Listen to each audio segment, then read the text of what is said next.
Ani Beausoleil, Dasho Ninji, Manao, Trevor Martyn, and Dishnakas. Hello, my name is Trevor Martyn. My spirit name is Dasho Ninji, which means he extends his hand. Through that meaning, I'm a helper. I'm a second year college student at Georgian College. I work as a volunteer at Springwater Park for my co-op placement. I do maintenance, and on the weekend I also watch over the park. I make sure that people pay for parking, the rules are followed. My name is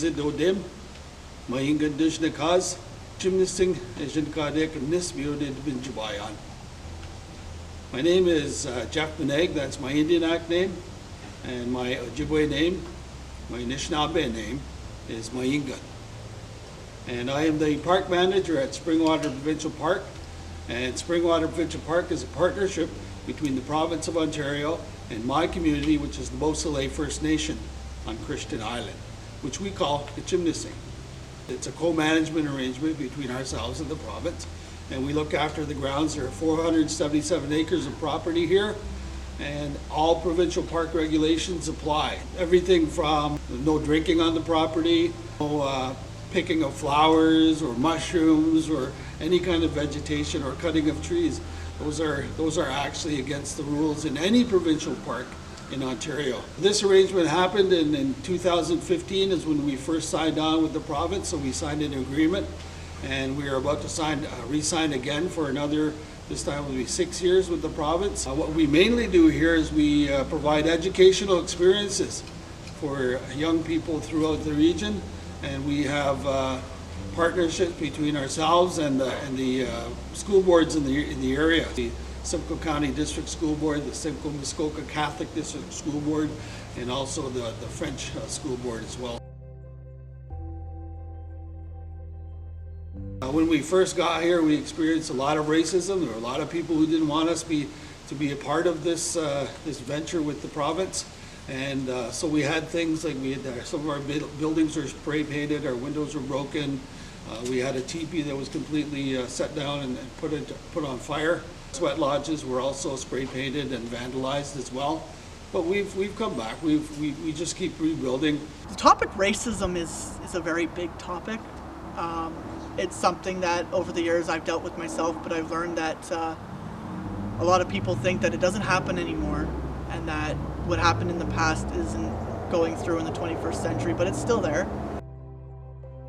What does an Indigenous person look like?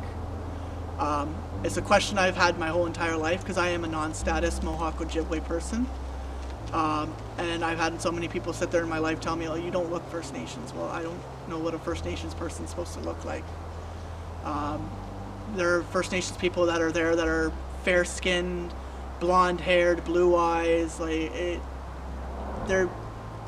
It's difficult to talk about what a person is supposed to look like.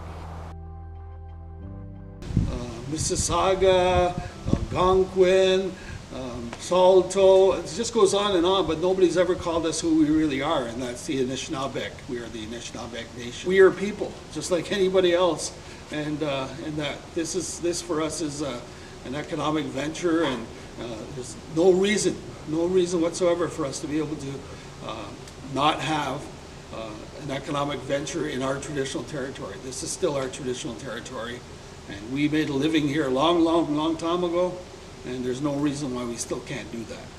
I'm a huge person for advocating for protecting the land. It's something that I enjoy the most, because if we don't have the land and we don't protect it, 7 years from now we're not going to have the land again. I deal quite a bit with mushroom pickers in the park, and people that decide that they're just going to put their garbage wherever they want in the park. These are something that we don't allow at all in the park. Mushroom picking is a huge problem that we have through the park from about mid-August all the way straight through to the ending of October.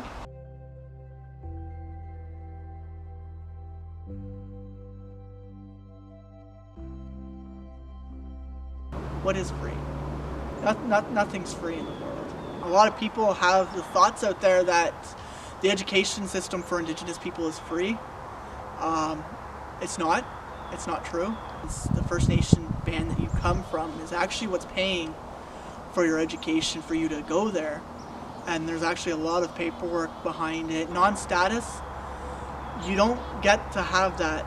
You don't get to have that free education. You still have to pay for it on your own. Non-status First Nations is someone that doesn't have the information on their family history to be able to apply for a status card. Personally, I rather enjoy being non-status because I don't have to worry about all the politics and the problems and the trouble for it. Assumption that because you're Indigenous, or you're, as a lot of people say, you're an Indian, you have free things. You get things given to you for free, and a lot of people get angry over it, especially if you're ever in line in a grocery store and you pull out your status card.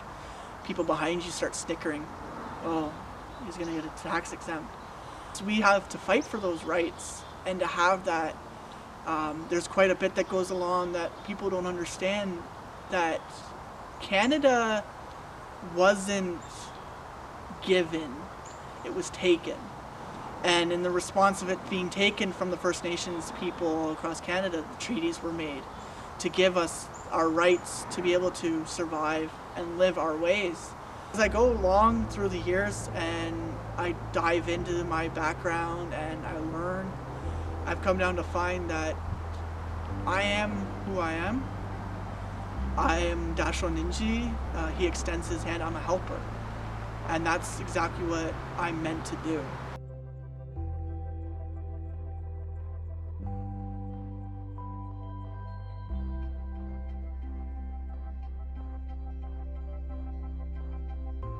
So many people, whenever I meet people, they always say, oh, I've been coming here since I was a kid. And everybody from 18-year-olds to 60-year-olds will tell me the same thing.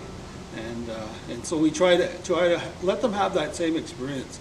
And we don't interfere with that at all. They get to enjoy the park just like anybody else. And that's what we're here to do, is to help them have that experience. The Provincial Park actually came into being around 1958. And before that, it had been a property that was owned by an individual. He eventually turned it over to the province, and it was used as a tree nursery. When the people in this area, the young men returning from the First World War, came to this area, they came to see that it reminded them actually of no man's land. They put a cenotaph as a memorial to the boys of Vespra. We also hold a Remembrance Day service. So we've been doing that since we've been here, since 2015. We also have an arbor. For the first time ever in about 300 years in this area, we put together a gathering of the clans. So my community on Christian Island put together this initiative to try to bring about the reclamation of that governance system. All of those clans work within conjunction of one another in a real and true democracy. So now we have 3 sweat lodges, 3 teaching lodges here in the park. So our young people can come here and take part in some of their rites of passage ceremonies, like the fasting ceremony.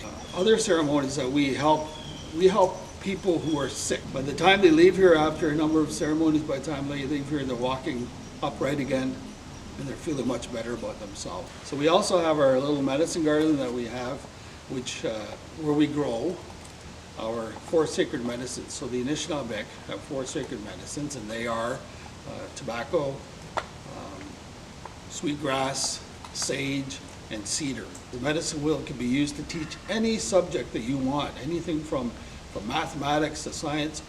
We used it to introduce our culture, because there's teachings that go with it in the culture. It helps you to understand who you are, your mind, your spirit, your body, and the world around us. You're actually feeding off the energy of all of that, everything that's around you. What is one thing that you would like people to take away from this video? Well, I'd like people to understand that, first of all, that we are the Anishinaabe, and we are not the people that had all these other labels put upon them, Ojibwe, Chippewa, and all that. That we have always called ourselves Anishinaabe, and that's what we'd like to be called. And I think after 200 years, 300 years, that should probably happen now. And also to understand that we are people, and that we are in our traditional territory. We have a right to make a living within that traditional territory. just like every other human being does in this territory that we're in now. And that's what we want to be able to help people understand, is that we are people. We hope that you have learned more about Springwater so that you can be immersed in its true beauty. We also hope that you have learned more about the Indigenous peoples on this land so that you can be a part of the change. It starts today with the knowledge that you've gained.